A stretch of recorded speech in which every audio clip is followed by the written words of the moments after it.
I came home early that day, no real reason, just a gut feeling. As I unlocked the door and stepped inside, I immediately noticed something was off. The living room, usually quiet at this hour, was filled with low whispers and a nervous laugh. Her laugh. I walked towards the sound, my heart pounding faster with every step, and there they were, sitting on our couch like nothing was wrong. Victoria was leaning into him, her hand resting on Tom Blake's thigh like it belonged there. Tom, the owner of that upscale restaurant she'd been raving about for months. His arm was casually draped over her shoulder, his fingers tracing little circles on her skin. They didn't see me at first. I stood there, frozen, watching them. Time seemed to slow down as I absorbed the scene in front of me, the betrayal sinking into my bones. I felt my hands clenching into fists, but instead of confronting them, I forced myself to step back.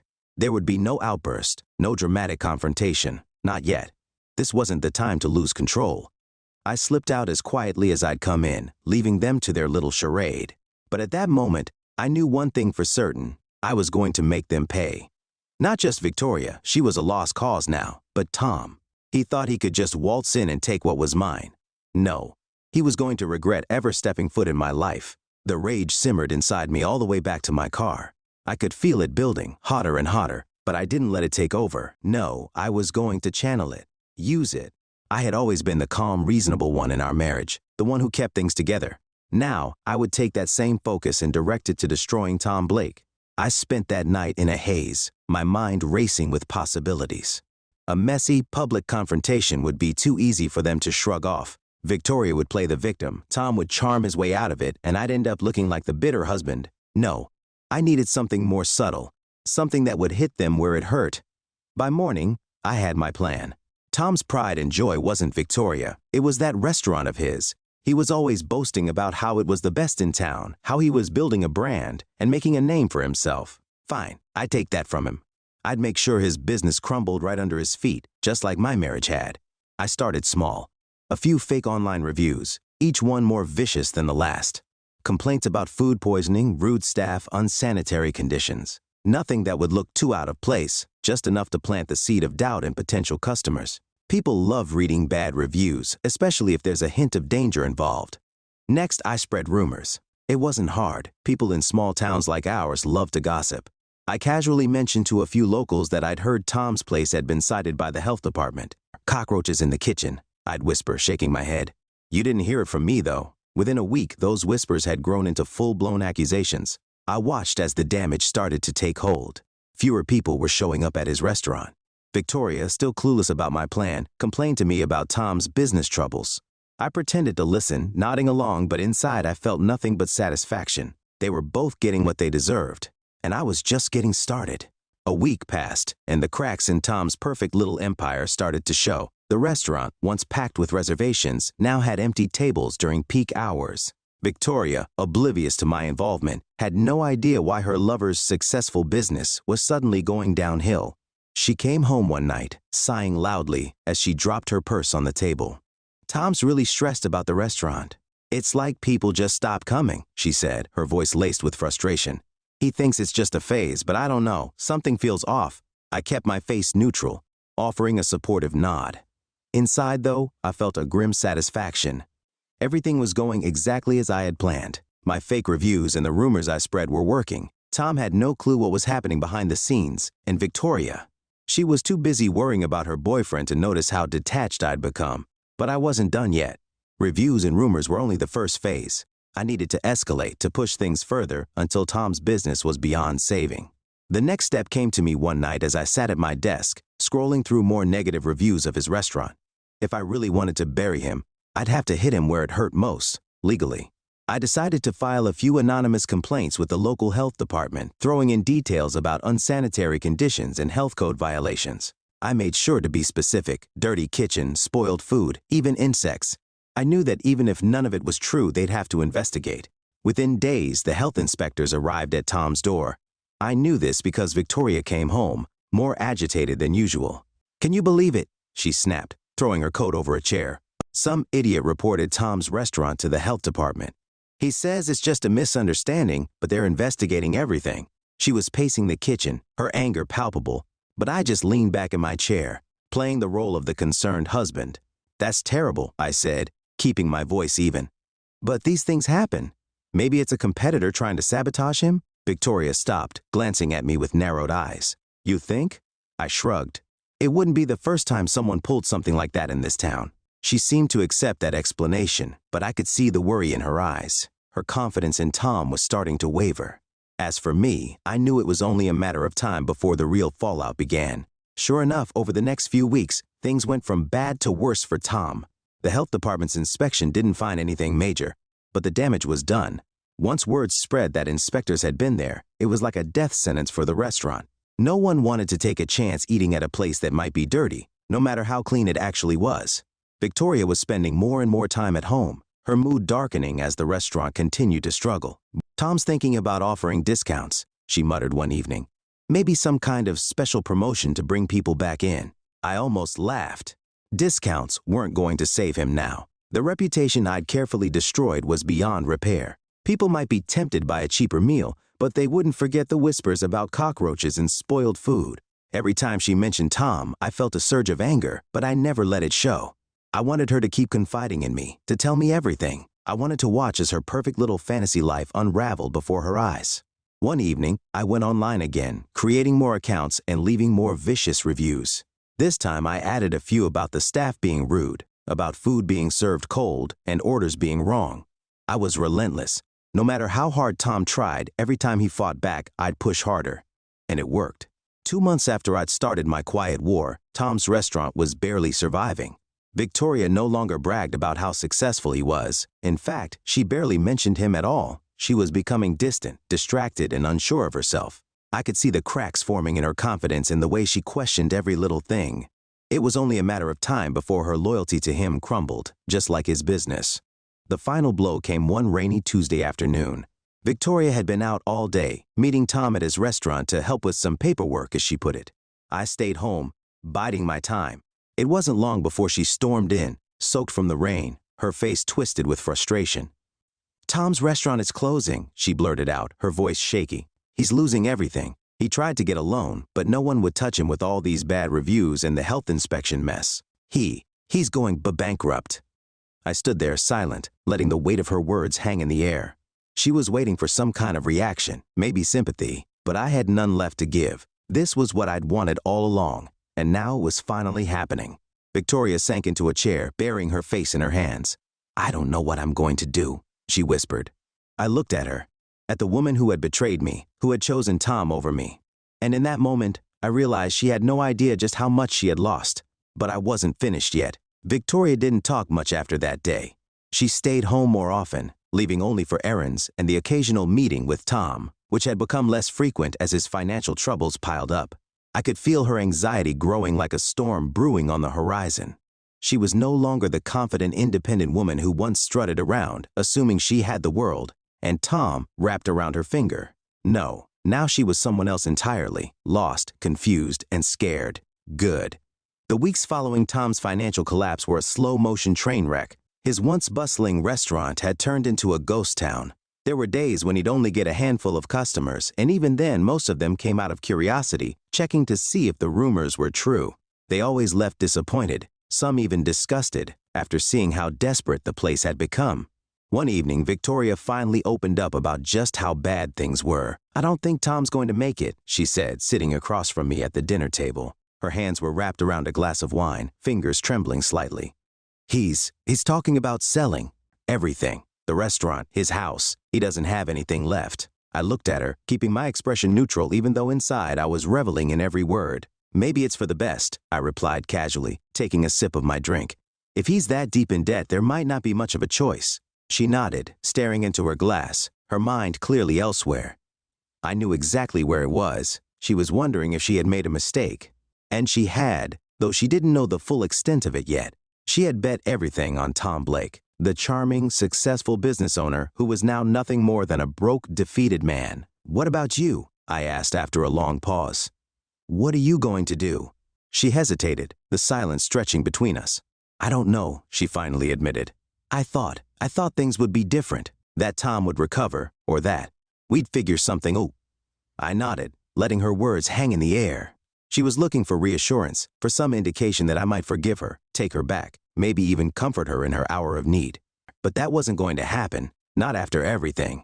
Instead, I stood up, cleared my plate from the table, and headed to the kitchen.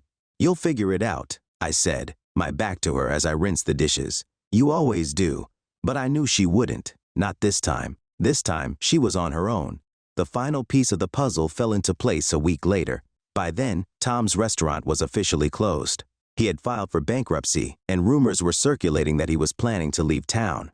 Victoria was a wreck, quiet, withdrawn, and barely speaking to me unless she had to. I could feel her unraveling with every passing day, and I knew the moment was coming when I'd have to tell her the truth. One evening, after a particularly tense dinner, she finally broke the silence. "Is this it for us?" she asked, her voice barely above a whisper. I looked at her, letting the weight of the question sink in. "What do you mean? Us, this marriage. I know I messed up, and I know things haven't been the same since. But is it over? For good?" There it was, the moment I'd been waiting for, the vulnerability, the uncertainty. She was grasping at straws, trying to salvage what little remained of the life she had thrown away for a man who had lost everything. I took a deep breath, leaning back in my chair. "Victoria, I've known about you and Tom for months, since the very beginning." Her face went pale, her eyes widening in shock. "What? How? How did you?" "I saw you," I interrupted, keeping my voice calm even, "that day, on the couch with him. I didn't say anything because I wanted to see how far you'd go. And you went all the way, didn't you?" She stared at me, speechless, her hands trembling as she clutched the edge of the table. "I knew what you were doing, and I let it happen. But I wasn't going to let you and Tom get away with it," I continued, my voice steady. "You see, while you were busy sneaking around with him, I was busy too, destroying his business, one step at a time." Her eyes filled with confusion, and her lips parted slightly. "What? What are you talking about?" "The bad reviews, the rumors, the health department inspection. That was me, Victoria. I took everything from him because he took everything from me." For a moment, there was nothing but stunned silence. She stared at me like she didn't recognize me, like I was a stranger sitting across from her, instead of the man she had married. You did all of that?" she whispered, her voice barely audible. I nodded, watching as the realization washed over her. "I did. And now he's got nothing. No restaurant, no money, no reputation, just like I planned." Tears welled up in her eyes, and she quickly looked away, as if trying to make sense of everything. "But why? Why would you go so far?" I leaned forward, my eyes locking onto hers. "Because you both deserved it. You chose him over me, and he thought he could just take you and walk away unscathed. But this was never going to end well for either of you." She didn't respond, just sat there, stunned and broken. The weight of what I had done finally sank in. I stood up, my chair scraping against the floor. "I'll be filing for divorce tomorrow," I said, my voice cold, final. "You can keep the house. I don't need it anymore. But don't expect me to be here when you wake up." Victoria didn't move, didn't say a word. She just sat there, tears streaming down her face, as I walked out of the room, out of the life we had once shared. I didn't look back. There was nothing left to see. The next morning, I went to my lawyer's office. The paperwork was straightforward. No fighting over assets, no drawn-out legal battles. Victoria could have the house, but everything else was mine. She was too broken to contest any of it, and I knew she wouldn't fight me. I'd made sure of that. By the time I returned home, the house felt eerily quiet, like all the life had been drained from it. Victoria was sitting at the kitchen table, staring blankly at the wall, a cup of coffee in front of her that had gone cold. She didn't look up when I walked in. I placed the divorce papers on the table in front of her. "Sign them," I said, my voice flat, devoid of any emotion. She blinked, glancing down at the stack of papers. For a moment, she didn't move, just stared at them like they were some alien object she couldn't comprehend. Then slowly, her shaking hand reached for the pen. I never thought it would end like this," she whispered, her voice hollow. I didn't respond. I had nothing left to say to her. This wasn't the woman I had married. That person was gone, replaced by someone I didn't recognize. Someone who had betrayed me and chosen someone else. Now she was facing the consequences of her choices. She signed her name at the bottom of the page, the ink barely dry before she dropped the pen and pushed the papers back toward me. "Is this really what you want?" she asked, her voice barely above a whisper, as if part of her still couldn't believe it was happening. I met her eyes for a brief moment. "It's what has to happen," I said simply. I took the papers and left the house, closing the door behind me without looking back. This chapter of my life was over, and I was ready to move on. I had no idea what the future held for me, but I knew one thing: I was finally free from the betrayal that had consumed my every thought for months. A few weeks passed, and Victoria's world continued to unravel. With Tom out of the picture and the divorce finalized, she was left alone, grappling with the mess she had created. I heard through the grapevine that Tom had sold his house and left town. The man she had risked everything for had abandoned her at her lowest point, just as I had predicted. I should have felt some sense of closure, but instead, there was only a strange emptiness. I'd done everything I set out to do. I had destroyed Tom's business, exposed Victoria's betrayal, and taken back control of my life. But the satisfaction I had expected never fully materialized. It was like I was standing in the wreckage of a life I didn't recognize, wondering what was left to rebuild. One evening, I returned to the house to gather the last of my things. Victoria was there, sitting on the front porch, her face pale and drawn. She had lost weight, her clothes hanging off her like they belonged to someone else. She looked up at me as I approached, her eyes hollow, like she hadn't slept in days. "I don't expect you to forgive me," she said quietly, her voice hoarse. I don't know how it all went so wrong." I paused, standing a few feet away from her. I didn't feel the anger I once had, just a deep, cold sense of finality. "You made your choice, Victoria," I said, my voice steady. "And so did I." She nodded, her eyes dropping to the ground. "I know, but it doesn't make it hurt any less." There was a long silence between us, the weight of everything we had been through hanging heavy in the air. I could see the regret in her eyes, the way she had finally begun to understand the consequences of her actions. But it didn't matter anymore. The damage was done. "Do you ever wonder," she started, her voice trembling, "if things could have been different? If we could have, I don't know, fix IIT?" I shook my head slowly.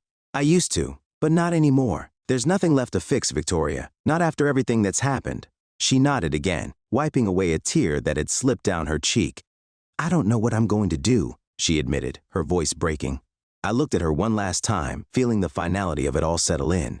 "You'll figure it out," I said, echoing the words I had told her weeks ago. But this time, there was no comfort behind them, just the cold truth. With that, I turned and walked away, leaving her sitting alone on the porch. There was nothing more to say, nothing more to do. I had destroyed what needed to be destroyed, and now it was time to move on. As I drove away from the house that had once been our home, I felt a strange mixture of relief and sadness. I had won, but the victory was hollow. Tom was gone, Victoria was broken, and I was left with the aftermath of everything I had set in motion. Maybe that's just how these things go. You destroy something, but in the end, all that's left is the rubble. And you're left standing there, wondering if it was worth it. The days following the divorce were quiet, too quiet. For months, my life had been fueled by the fire of revenge, every action a calculated step toward destroying Tom and dismantling Victoria's affair. But now, with nothing left to fight for or against, I found myself floating in an empty space. There was no purpose, no anger driving me anymore, just silence. I rented a small apartment on the other side of town, far enough from the house to start fresh but still close enough to hear the whispers. Small towns love gossip, and I knew my story had spread like wildfire. People whispered about Victoria's affair, about Tom's sudden disappearance, and about how the once perfect couple had fallen apart.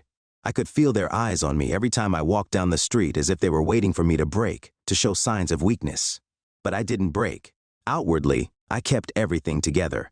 I went to work, I came home, and I did my best to stay invisible. The truth was, I didn't know what to do with myself anymore.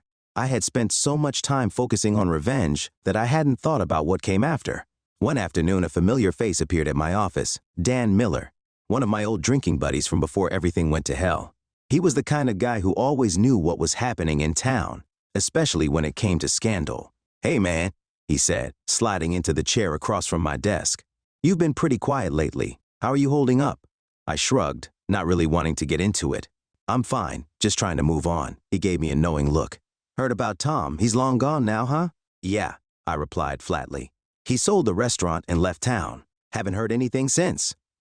Dan leaned forward, lowering his voice. "People are saying he got what was coming to him. I mean, running off with another guy's wife? That never ends well." I forced a smile, pretending to share in his amusement.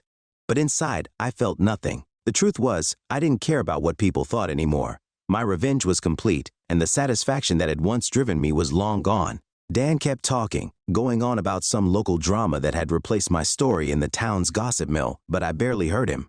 My mind was elsewhere, drifting back to the last time I saw Victoria, sitting on the porch, broken and alone. Despite everything, part of me wondered what she was doing now, how she was managing after the fallout. A few days later, I found out. It was a rainy Saturday afternoon when I spotted her. I had gone to the grocery store trying to kill time when I saw her in one of the aisles. She looked different, thinner, paler, her clothes hanging loosely on her frame. Her once bright eyes were dull, dark circles beneath them like she hadn't slept in weeks. She didn't notice me at first, too focused on the cans of soup she was absent-mindedly inspecting. I hesitated for a moment, unsure if I should approach her or just leave. But something inside me, maybe curiosity, maybe guilt, pushed me forward. Victoria. She looked up, startled, her eyes widening when she saw me. For a moment, she just stared, like she wasn't sure if I was real or not. "Edward," she finally said, her voice small and shaky. I didn't expect to see you." I nodded, awkwardly shifting my weight from one foot to the other. "Yeah, I didn't expect to run into you either." There was a long, uncomfortable pause. She looked down at the can in her hand, then back at me, as if trying to figure out what to say next. "I signed the divorce papers," she said quietly. "I guess it's really over now." I didn't know how to respond. The sight of her, so frail and broken, stirred something inside me that I didn't expect: pity. She had brought this on herself, yes, but seeing her like this, I realized that neither of us had truly won. We had both lost everything. How are you doing?" I asked the question, feeling strange on my tongue. She shrugged, her eyes dropping to the floor. "I'm getting by. Barely. Tom's gone. Took off after the bankruptcy, leaving me with nothing. I'm staying with my sister now. It's hard." I felt a pang of guilt, though I didn't show it. I had destroyed Tom, but in doing so, I had also shattered what little stability she had left.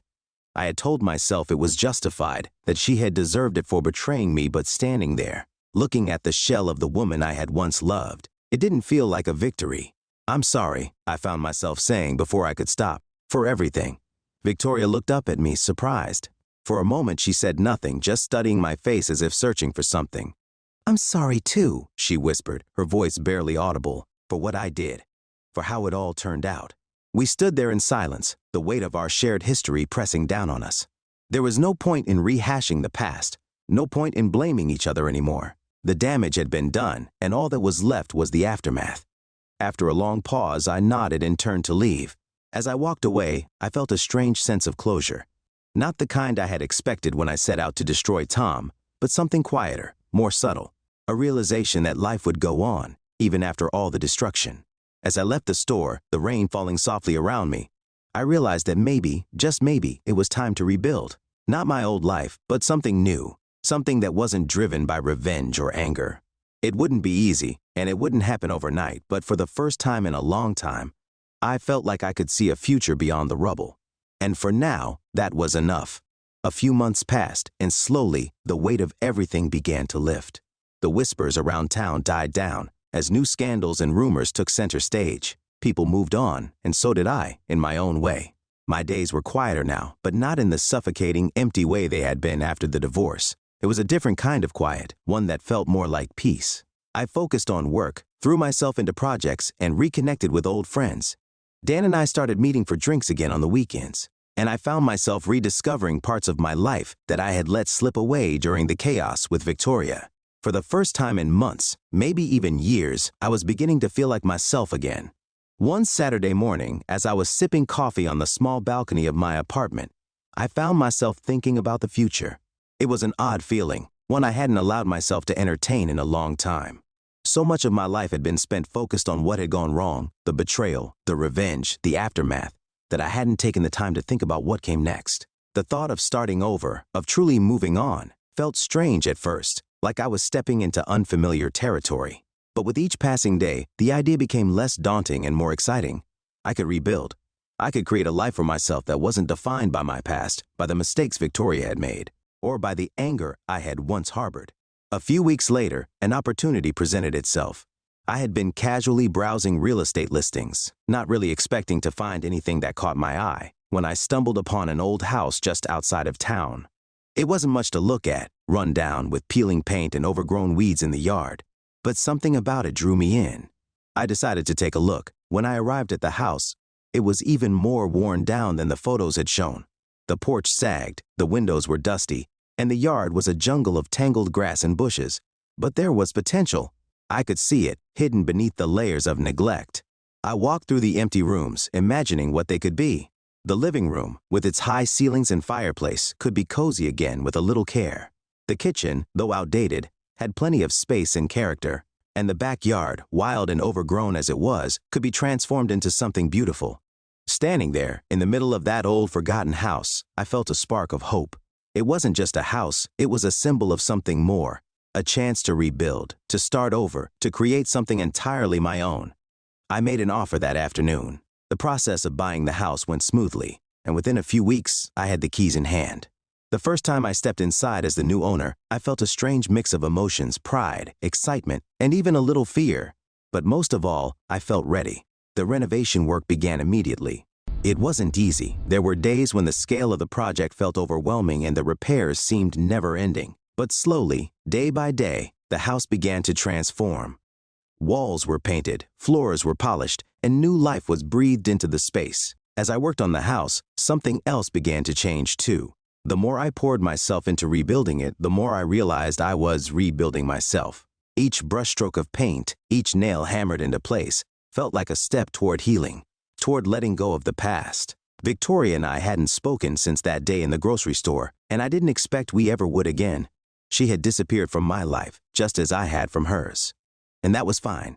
We had both made choices, and we were living with the consequences of those choices. One afternoon, as I was standing on the newly repaired porch, looking out over the yard that I had finally managed to tame, I felt something I hadn't felt in a long time. Contentment. The kind of quiet satisfaction that comes from knowing you've survived something and come out stronger on the other side. I wasn't the same person I had been when this all started. The anger, the betrayal, the obsession with revenge, it had all faded into the background, replaced by something calmer, more grounded. I had learned that destroying someone else's life didn't fix your own.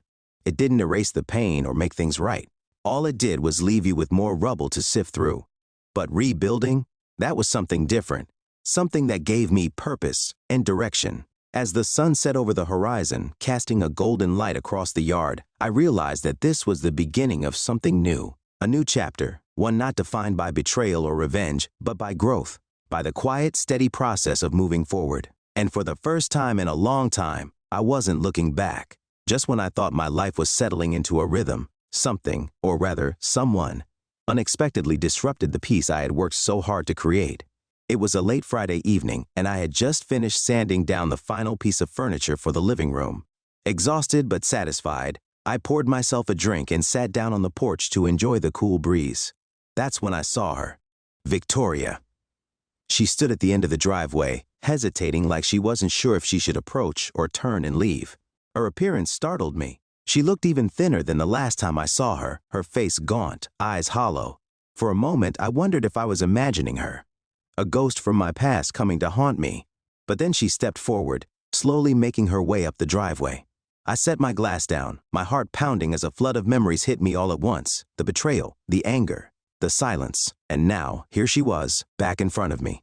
"Edward," she said softly, her voice barely louder than the wind.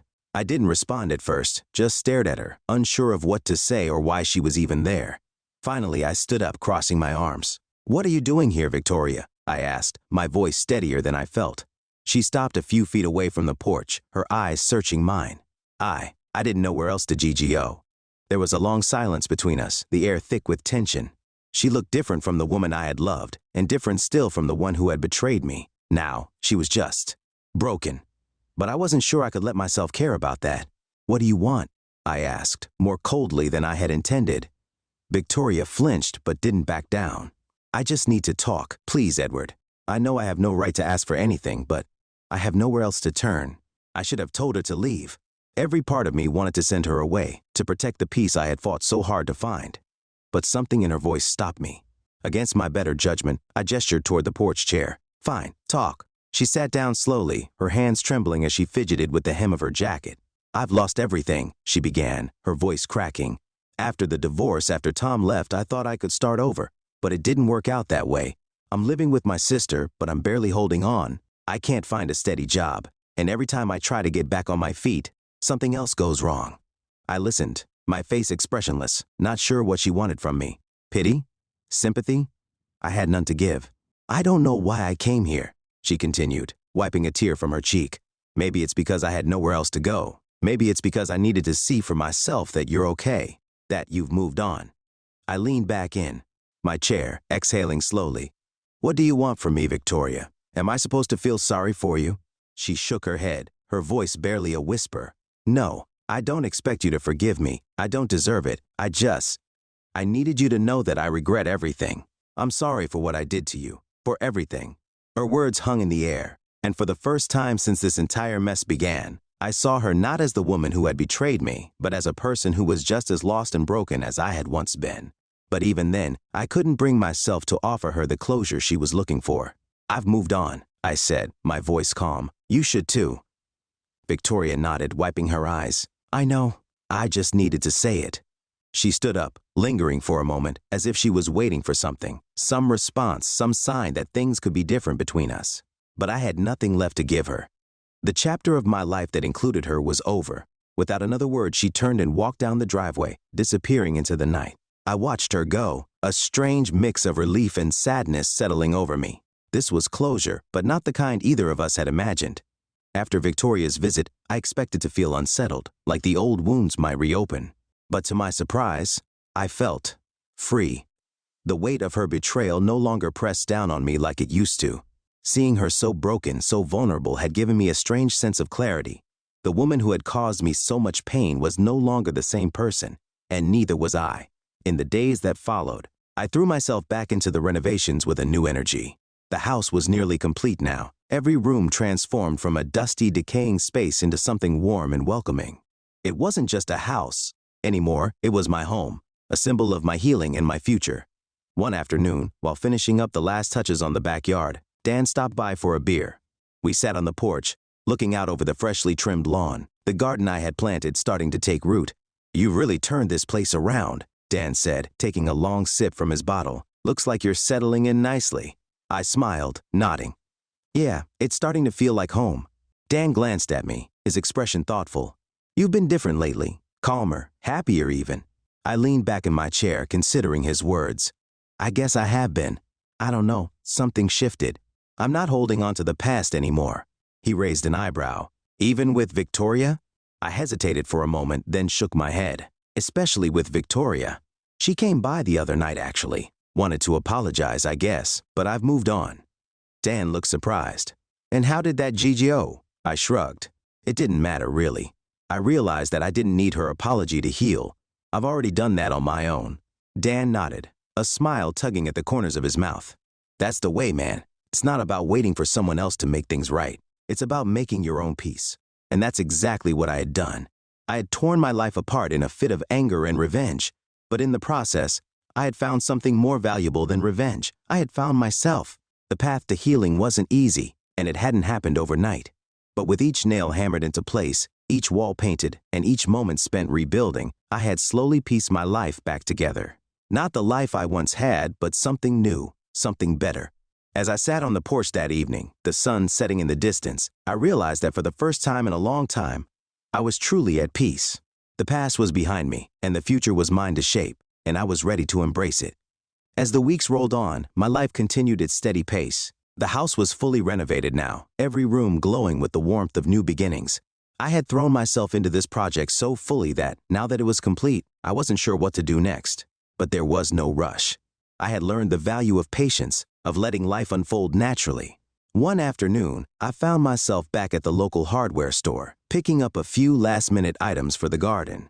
That's when I noticed her, standing near the bags of mulch, comparing two types of plant food. I had seen her around town a few times but never really paid attention. She was about my age, with curly brown hair tied up in a loose bun, wearing a casual flannel shirt and jeans. She seemed familiar in the way that people in small towns often do, but I couldn't place her. I didn't expect her to notice me, but she did. "Hey," she said, looking up from the bags of fertilizer. "Edward, right?" I nodded, a bit surprised. "Yeah, that's me. Have we met?" She smiled, her eyes bright. "I'm Lisa. I work at the community center. We've run into each other a few times at those town meetings, I think." I vaguely remembered seeing her, but in the haze of everything that had happened in the past year, I hadn't really paid attention to anyone new. I returned her smile, feeling a strange sense of ease in her presence. "Right, Lisa," I said, shaking her hand. "Nice to officially meet you." She glanced at the bags in my cart, and then back at me. "You're really into gardening, huh?" I chuckled. More like trying to be. I've spent so much time working on the house, I figured I might as well give the yard some attention too. Lisa nodded, her expression warm. That's great. A lot of people don't realize how much peace gardening can bring. It's almost meditative, you know? We ended up talking for a few minutes about our respective projects, her backyard herb garden and my ongoing landscaping. The conversation flowed easily, naturally, like we had known each other for longer than just a passing acquaintance. As I left the store that day, I felt a quiet sense of curiosity. It wasn't the spark of some grand romance, but more like the beginning of a potential friendship, something new, something fresh. A week later, I ran into her again, this time at the local farmer's market. We chatted briefly, exchanging a few more details about our gardening adventures and joking about how terrible we both were at growing tomatoes. Over the next few weeks, our paths continued to cross. It was never planned, always casual, but I started looking forward to those moments when we'd run into each other. We began grabbing coffee, meeting at the farmer's market, or running into each other at town events. It was a simple connection, but it felt genuine. For the first time in a long time, I felt like I was letting someone new into my life, without baggage, without expectations. One Saturday afternoon, Lisa invited me to the community center's summer fundraiser. It was a small-town event, barbecues, local bands, kids running around. I hadn't been to something like this in ages, but when she asked, I didn't hesitate. Maybe it was time to start participating in life again, to be part of something outside of my own bubble. When I arrived, Lisa greeted me with a smile and a cup of lemonade. "Glad you made it," she said, handing me the drink. I smiled back, wouldn't miss it. As we walked around the event, chatting with other locals and watching the festivities, I realized just how much I had isolated myself over the past year. I had been so focused on rebuilding my life that I hadn't made room for anything or anyone new. But with Lisa, it felt easy, comfortable. There was no pressure, no urgency, just a simple connection that was starting to grow. By the end of the day, as the sun set and the fundraiser wound down, I found myself walking Lisa back to her car. We stood there for a moment, the sounds of the event fading into the background, and she turned to me with a thoughtful look. "I'm glad we've gotten to know each other, Edward," she said softly. You're a good guy, and I think you're ready for more than just rebuilding that house." Her words hit me in a way I hadn't expected. She was right. For so long, I had been focused on the physical rebuilding of my home as a way to heal. But now, I was beginning to realize that maybe I was ready for something more. For connection, for companionship, for whatever life had in store next. "I think you might be right," I replied, giving her a small smile. She smiled back, and at that moment, I felt something shift. It wasn't dramatic, but it was real. Maybe this was the next step. Over the next few months, Lisa and I grew closer. It wasn't a whirlwind romance, and it didn't need to be. We took things slow, enjoying the simplicity of getting to know one another without any rush. There was something refreshing about it, about taking the time to rebuild trust, not just in someone else, but in myself. We started spending more time together, though our relationship remained low-key. There were no grand declarations or over-the-top gestures, just quiet dinners at local restaurants, walks through town, and afternoons spent working on our respective gardens. It was easy in a way that felt foreign to me, but I welcomed it. One evening, we sat on my porch, the one I had spent so much time restoring. The sun was setting, casting a warm glow over the yard, and the air was thick with the smell of fresh-cut grass. We had spent the day replanting some of the garden beds, and now we were enjoying the fruits of our labor, sipping cold drinks and watching the evening settle in. Lisa turned to me, her expression thoughtful. "I've been meaning to ask, why did you buy this house? I mean, it's beautiful now, but it must have been a wreck when you first found IIT. I took a deep breath, the question taking me back to a time I had been trying to move past. But this was Lisa. I didn't want to hide things from her. "It was a wreck," I admitted, looking out over the yard. "But that's kind of why I bought it. I was a wreck too, in a way. After everything with Victoria, I needed something to fix, something I could control. This house, it gave me that. It gave me a way to rebuild myself, one nail at a time." Lisa nodded, listening carefully. She had never pressed me for details about my past, and I appreciated that. But now, for the first time, I felt ready to tell her more. "I went through a lot," I continued, my voice steady. "Victoria and we had a messy breakup. She cheated on me, and I spent months consumed by anger. I wanted revenge. I made it my mission to destroy the guy she cheated with. And I did. I ruined him, ruined his business, and for a while, I thought that would make me feel better." Lisa didn't say anything, just watched me, giving me the space to continue. "But it didn't," I admitted. After I destroyed him, I realized that I was still stuck, still hurt. And that's when I found this house. It gave me a way to channel all that pain into something productive, something that wasn't about revenge or anger. And little by little, I rebuilt, not just the house but myself. Lisa reached over and took my hand, her grip gentle but firm. "You've come a long way, Edward. I can see that. And I'm glad you've let me be a part of it." I smiled, feeling a warmth spread through me. For so long I had been closed off, afraid to let anyone in. But with Lisa, it felt different. It felt right. "I'm glad too," I said softly. "I don't know what comes next, but I'm ready for IIT." Lisa squeezed my hand, her eyes twinkling in the fading light. "Whatever comes next, we'll figure it out together." And for the first time in a long time, I believed that was possible. Just as life was beginning to feel stable again, with Lisa and I growing closer, the past came back to haunt me in a way I hadn't expected. It started, innocently enough. I was working in the garden one Saturday afternoon when Dan pulled up in his truck. He hopped out, looking more serious than usual. We had planned to catch the football game that evening, but something about his face told me that wasn't why he was there. "Edward," he said, his tone cautious, "we need to talk." I wiped the sweat from my forehead and stood up. "What's going on?" Dan glanced around as if making sure we were alone, then stepped closer. "There's some talk going around town. It's about Tom, Victoria's ex-boyfriend. You know, the guy who owned the restaurant." Hearing Tom's name again sent a jolt through me, though I tried not to show it. I hadn't thought about him in months, not since I had let go of all that anger and moved on.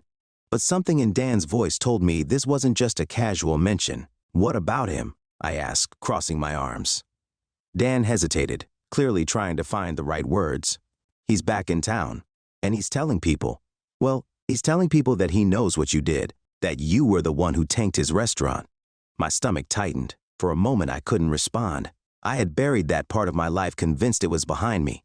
Tom had left town after his business collapsed, and I had assumed he'd moved on, just like I had tried to. But now the idea that he knew, really knew what I had done, sent a wave of unease through me. "He's spreading rumors," Dan continued, his voice low, "saying you wrote those reviews, spread those lies about the restaurant's hygiene. People are starting to talk, Edward." I clenched my jaw, the anger I thought I had buried flaring up again. "What is he trying to do? Ruin me? After all this time?" Dan shook his head. "I don't know, but it's getting around, and people are starting to ask questions." I felt the heat rise in my chest, my mind racing. How had Tom figured it out, and why come after me now after all these months? "Does Victoria know about this?" I asked, the thought of her reaction twisting in my gut. Dan shrugged. "I'm not sure, but if she doesn't know yet, she will soon. Tom's not being subtle about it." I took a deep breath, trying to steady myself. This wasn't how I wanted to live, constantly looking over my shoulder, waiting for the past to catch up to me. I had moved on. I had healed. And yet, here I was, dragged back into the mess I thought I had left behind. "Thanks for letting me know," I said, my voice tight. Dan gave me a sympathetic nod. "Look, man, I don't know what his game is, but you've got to be careful. People love drama in this town, and once a rumor starts, it's hard to stop." After Dan left, I stood in the garden staring at the plants that were finally beginning to bloom. It should have been a moment of peace, of satisfaction. But all I could think about was Tom. His return, his accusations, everything I had worked so hard to bury was being dug up again, and I wasn't sure how to handle it. Later that evening, as I sat on the porch, sipping a beer and trying to clear my head, Lisa stopped by. She had texted earlier, asking if I wanted to grab dinner, but I wasn't sure I could face anyone right now. Still, when she knocked on the door, I didn't turn her away. "You okay?" she asked as she sat beside me, her eyes full of concern. I hesitated for a moment, then sighed. "Not really. There's something I need to tell you." Lisa frowned, waiting patiently for me to explain. "You remember how I told you about Victoria? How she cheated on me with that guy Tom?" Lisa nodded, her expression softening.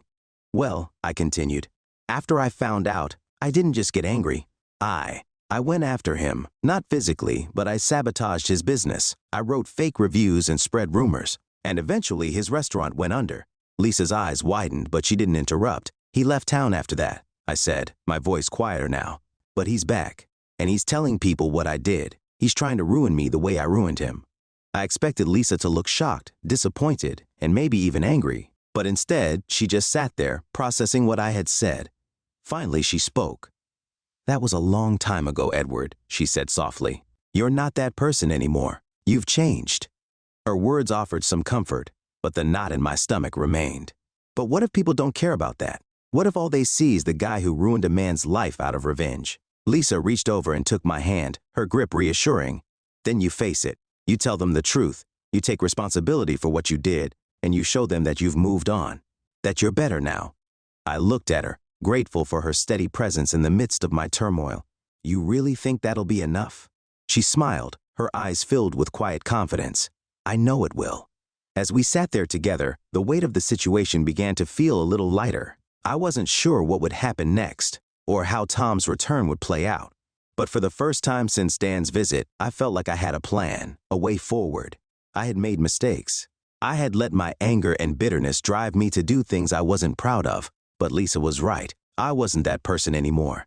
I had rebuilt my life, my home, and myself.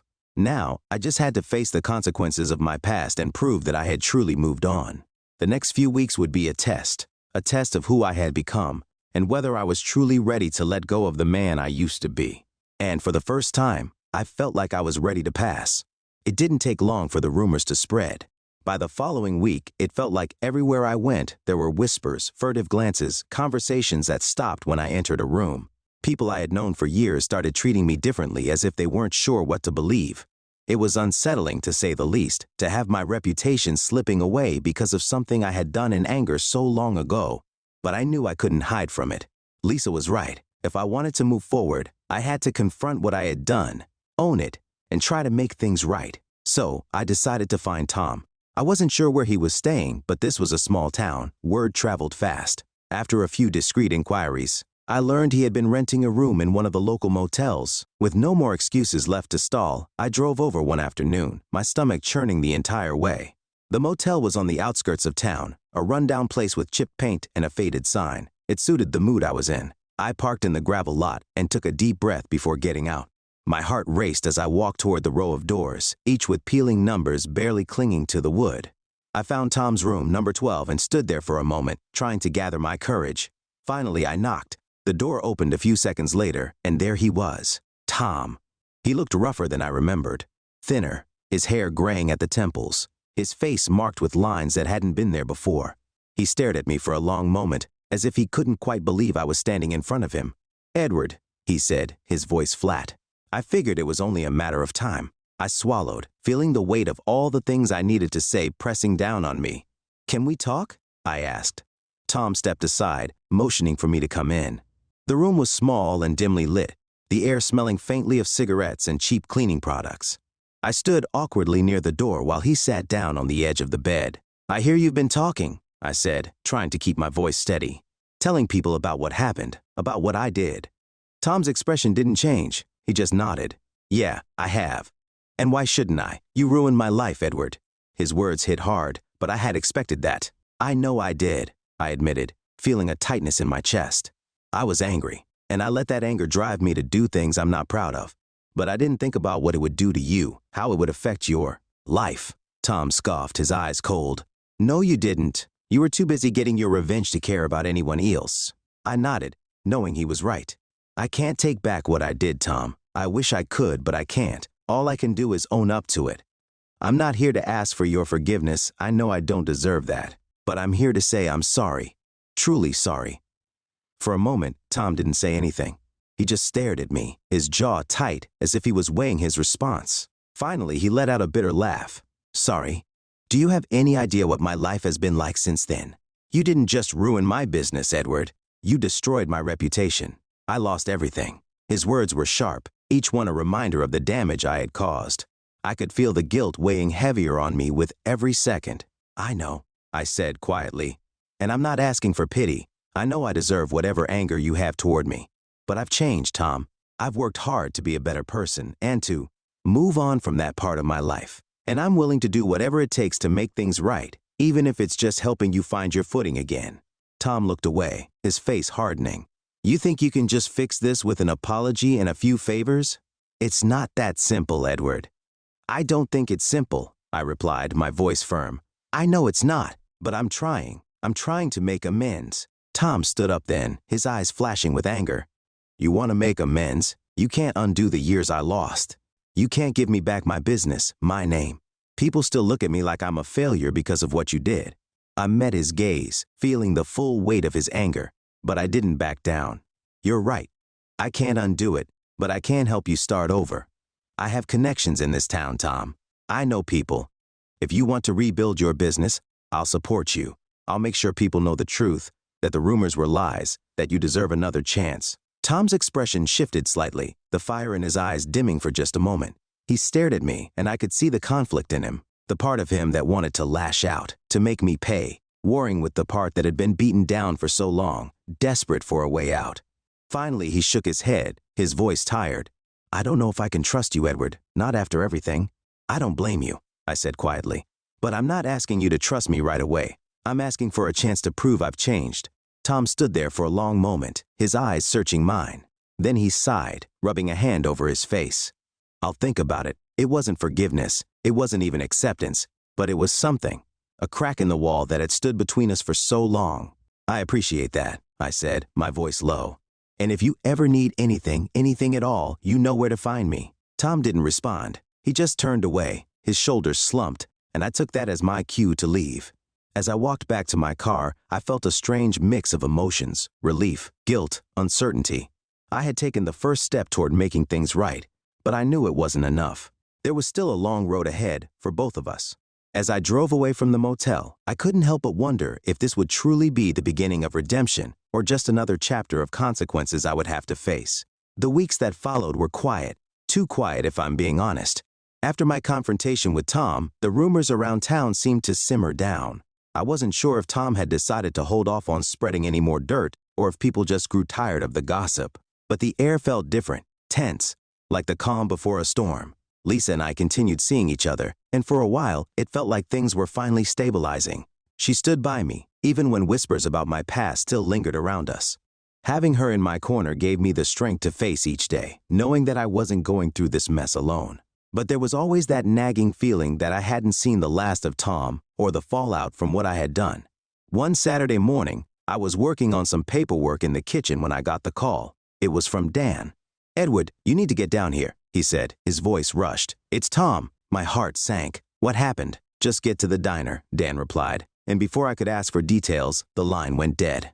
I grabbed my keys and rushed out the door, my mind racing. By the time I pulled up to the diner, I could see a small crowd gathered outside.